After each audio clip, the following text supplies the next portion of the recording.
மாவட்டந்தோறும் நவீன தொழில் பூங்கா அமைக்கப்படும் என முதலமைச்சர் ஸ்டாலின் தெரிவித்துள்ளார்.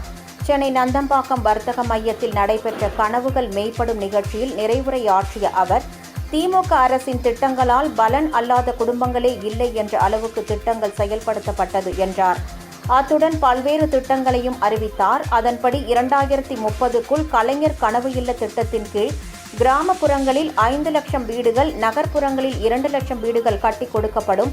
நீரிழிவு, உயர் இரத்த அழுத்தம், புற்றுநோய் போன்ற பாதிப்புகளை ஆரம்ப கட்டத்திலேயே கண்டறிய சிறப்பு முகாம்கள் நடத்தப்படும். 1.25 லட்சம் விவசாயிகளுக்கு வேளாண் கருவிகள் வழங்கப்படும். 2030க்குள் 100 விழுக்காடு ஸ்மார்ட் வகுப்பறைகள் அமைக்கப்படும் என்றார். மேலும் 2030க்குள் தமிழ்நாடு முழுவதும் 1000 மாதிரி பள்ளிகள் உருவாக்கப்படும். ஒவ்வொரு கல்வி நிறுவனத்திலும் AI ஆய்வகம் அமைக்கப்படும். காந்தியடிகள் பெயரில் மாதிரி கிராமங்கள் திட்டம் உருவாக்கப்படும். கிராமங்களை பொருளாதார வளர்ச்சி மையங்களாக மாற்றும் வகையில் நடவடிக்கை எடுக்கப்படும் என்றும் அவர் அப்போது தெரிவித்தார்.